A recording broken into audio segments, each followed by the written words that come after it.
This is KVCI.blogspot.com, YouTube, Boston G.B.R. and Ghetto Child. We want you to visit those sites because you're going to find sites there you never seen before through the eyesight of the human eye. We're down here in Valdosta, Georgia, in front of City Hall. This is John Robinson. We just want you informed. And brother, what's on your mind today, man?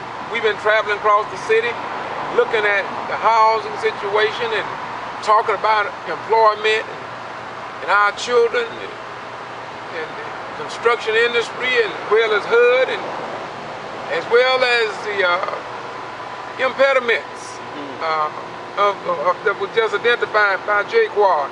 out of Texas. What say you to people of South Georgia? Well, we are focusing on the analysis of impediments and the relationship that it has with the effect of HUD and how it affects our lives out here. We are the people out here are the foundation layers and the block builders of our society. You know, we are not the pillar of our society, but we are the foundation layers and the block builders. We all are in this together. Black, white, Hispanics, and people that's not of our national origin. We are all in this together.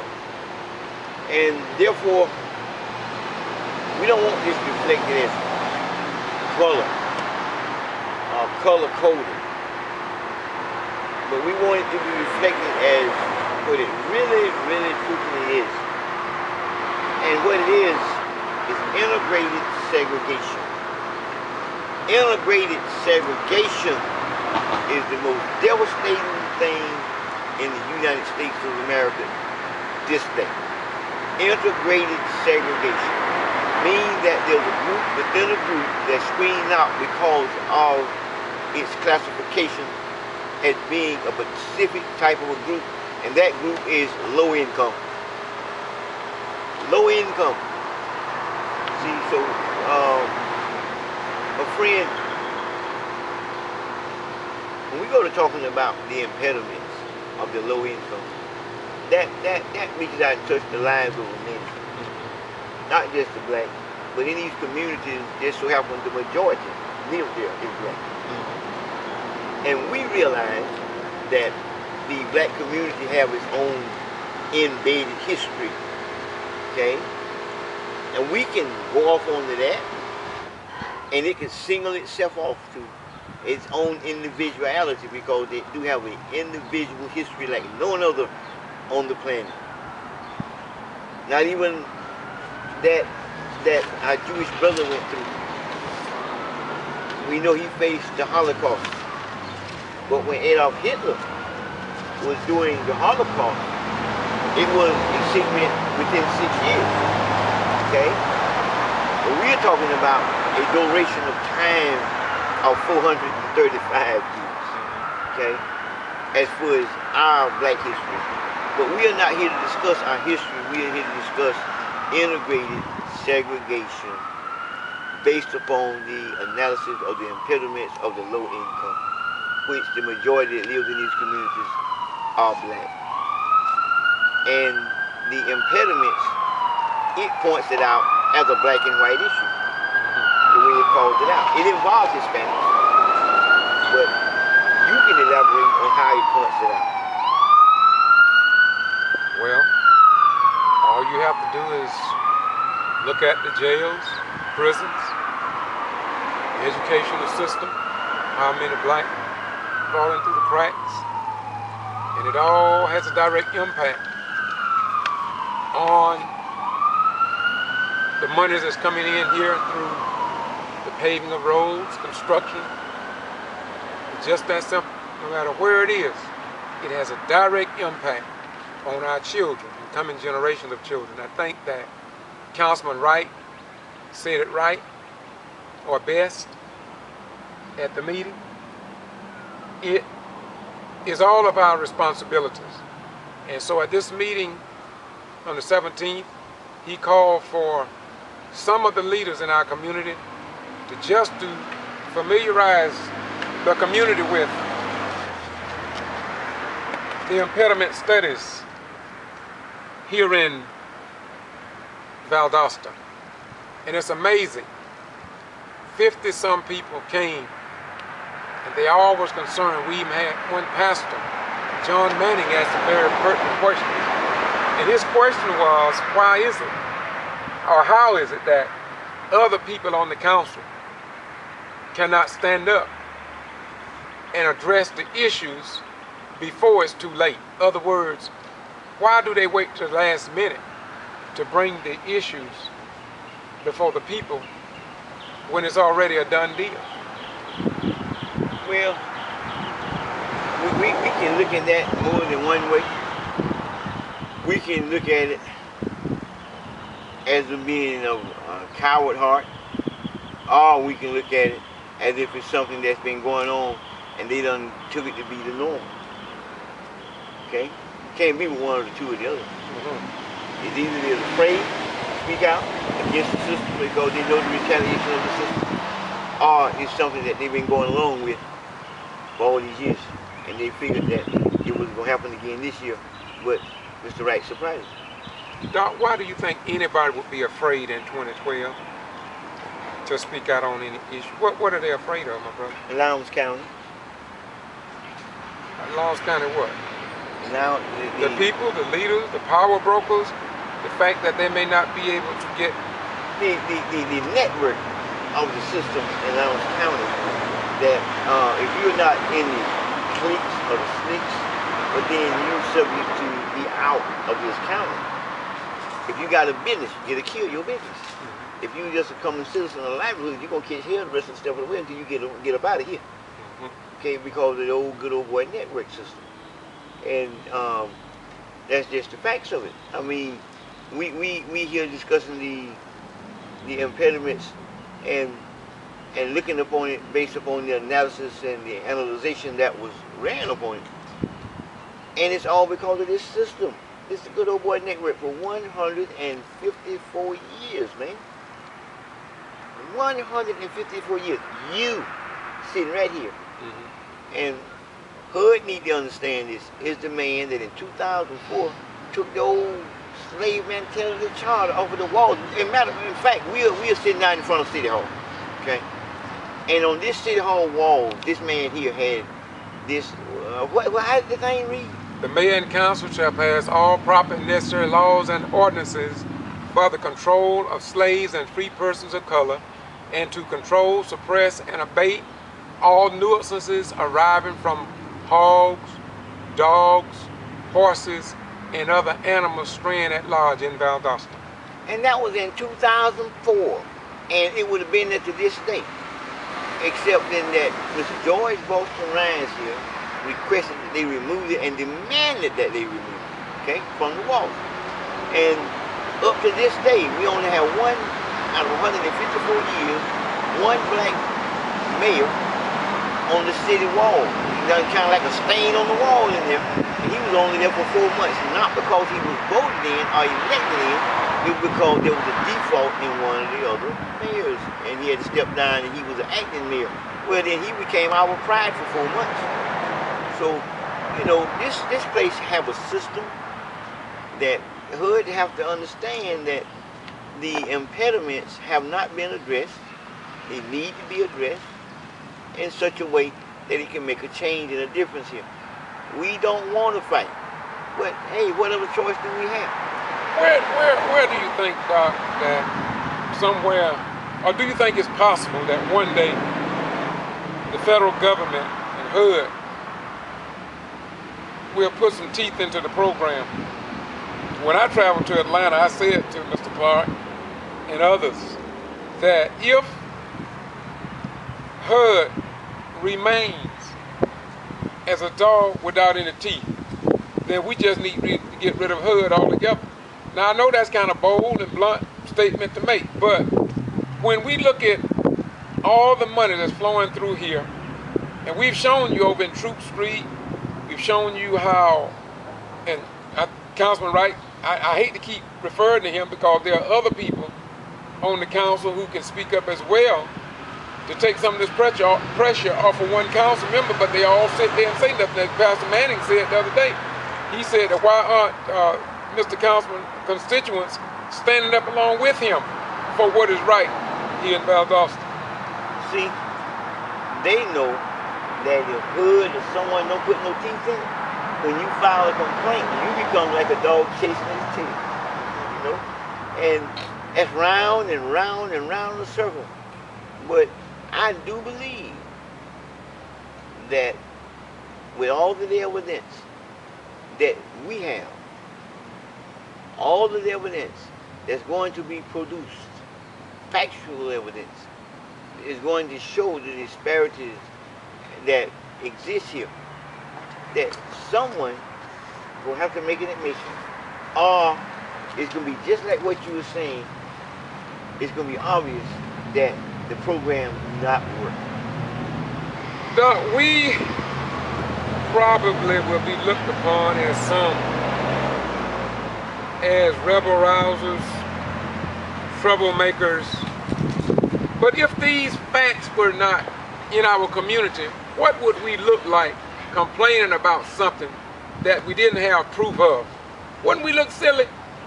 Yes, you're absolutely right. But the facts is, all you have to do in Lowndes County is go to the Overbeck Bridge, is that what they call it? James Beck over, yeah. And get right on the very top of it, look to the north, yes, sir. And you're going to see pure prosperity, and look to the south, pure prosperity. You don't have to look down in the street, just look at the roof of the building. And when you look to the north, you will see ceramic tile roofs. When you look to the south, you will see old rusted tin top buildings. Yes, sir. You understand? Yes, sir. And don't come down over that bridge and walk down into it. One side, you would think you're walking in Metropolis, and the other side, you're going to definitely know you was in the ghetto. And that's why I call myself Doc Ghetto Child. Because we all are products in some means of the ghetto, because the ghetto are generated from slavery. And when these programs was put in place, like such as HUD, it was to be able to motivate a society to do better, not to get us in and lock us in gridlock that we can't do any better, and have these obstructive rules and laws and regulations, and this law requires a regulation, this regulation requires a law, you know, and it on and on and on and on. So by the time when we went to Atlanta and met with HUD, met with you HUD, we was under the impression that we were finna go meet the great people. With power. With power to do something. So we get there, and what we find? We find that there's a lot of confusion in the building and a misunderstanding of the concept of reality of how we live out here. And that's the bottom basic line. The misconception of the basics of theoretical facts of how we actually live out here, based upon your principles and your illusions of what it's about. And you are black, it's in these positions, and you do understand exactly what I'm saying, but you want to play the game as if this not how it is. And you know how it is, because Atlanta has the same problem that we have here in Valdosta. Brooks County, Lanier County, Coffee County, it all boils down about the same thing. And all you have to do is do your job honestly and call the shot as it is. We know you don't want to create chaos by not allocating funds, because it'll create the ripple effect. Well, you're going to find that one day in our modern world, somebody is going to create a ripple effect by pressing the nuclear warhead that's going to start a major worldwide war. And somebody got to do an exchange that's going to create a ripple effect. So this is our nucleus here. And all we need you to do is press the button of truth and fact, and we'll deal with the ripple and the effect. But we don't want to see that no more than they don't want to see that no more than you don't want to see that. But in order for us not to pursue that, we gonna pursue it diligently. If we can't get no satisfaction in Atlanta, we going to Pennsylvania Avenue. And we gonna find out some true facts. Do the president executive order have any real validity, or is it just a lie too? Doc, when we look at the hospital out on South St. Augustine Road, around the city we see construction. If in the build a big city complex, library, and who knows what else, North Valdosta. But what are they building on the south side? And why are they not building on the south side? You only got one bank or two banks over here. Redlining. Redlining? Mm-hmm. So you saying Councilman Wright might have it right, as well as the G.B.R study? Of course they got it right. Now, what we anticipating is a sit down of truth with the city manager, everyone else that want to confront the true issues and the true facts and do something about them for real. Not no promises, not no lies. You met with them a few years ago, Doc. They didn't mean you. I mean, what come of all that? Didn't they make promises then? Well, didn't we also make a statement that it's not what we claim to be? Yes, sir. That when we prove ourselves to be over a period of time? Yes, sir. Well, the time have eroded. Okay. And it's time now that the facts of the matter is that they done proved themselves to be liars. Okay? No, you mean why is a liar? What you mean? I mean, they have proved themselves not to live what they said. Okay? They have proved themselves not to legitimate the facts of what they claimed they were going to be doing. Yes, sir. Yes, so that means they're liars. Oh, liars. Okay. Well, Doc, where do you think we're gonna get off this horse at?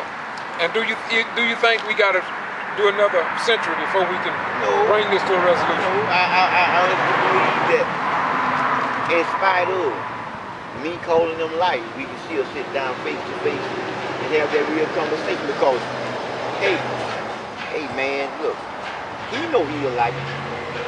He know he lied, okay, about the issues and the facts. He know they are vague issues, okay? I mean, you talking about something that's simply even federal funds being in the down on the King Card. Yes, they told us it wasn't no federal funds. This where it started from, if you can recall. All we asked was that, is there any federal dollars in the Martin Luther King monument for our contractors so they can come in and get some employment, hire some people in the neighborhood, and try to bring some of this money back into the community. That's all the question we asked. And they said there is no more money in that project. Okay? So therefore we let them know that we filed complaints, that we were filing complaints. We did not hide it.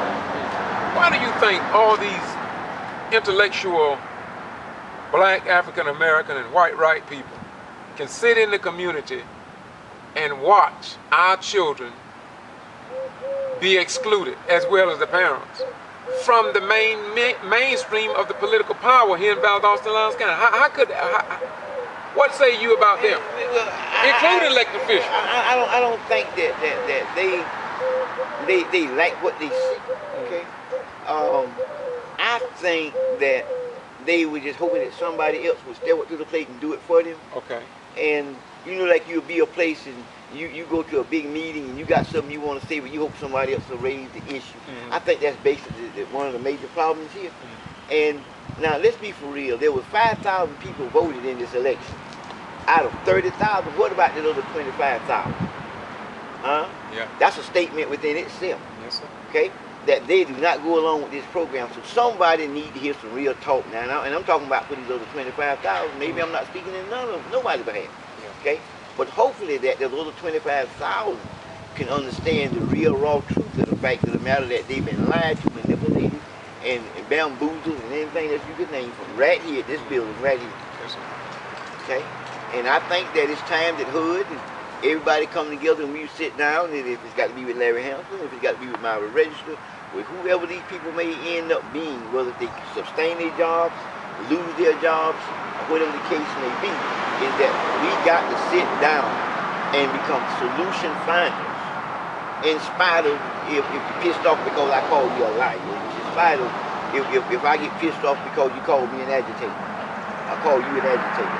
We all got to sit down at this table, okay? And we got to come to a resolution. Good got to understand that we are not going to stop in Atlanta, okay?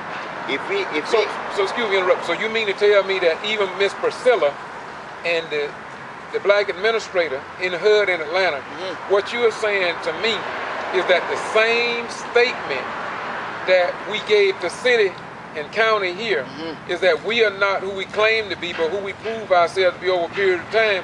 So after we give them a period of time to come into Valdosta and act on issues that we know are real world issues, and if they don't act, what other choice do we have than what you are saying? Well, their time is immediate time. Their time is not no long lasting time. Like the city one. No, their time is wait not, that long. No, by no means. Okay. I mean, when this thing come up for service, their time is then.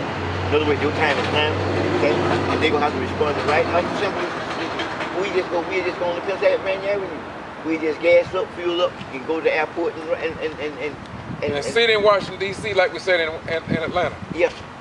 And get some answers. We got to have them. We got to have some answers.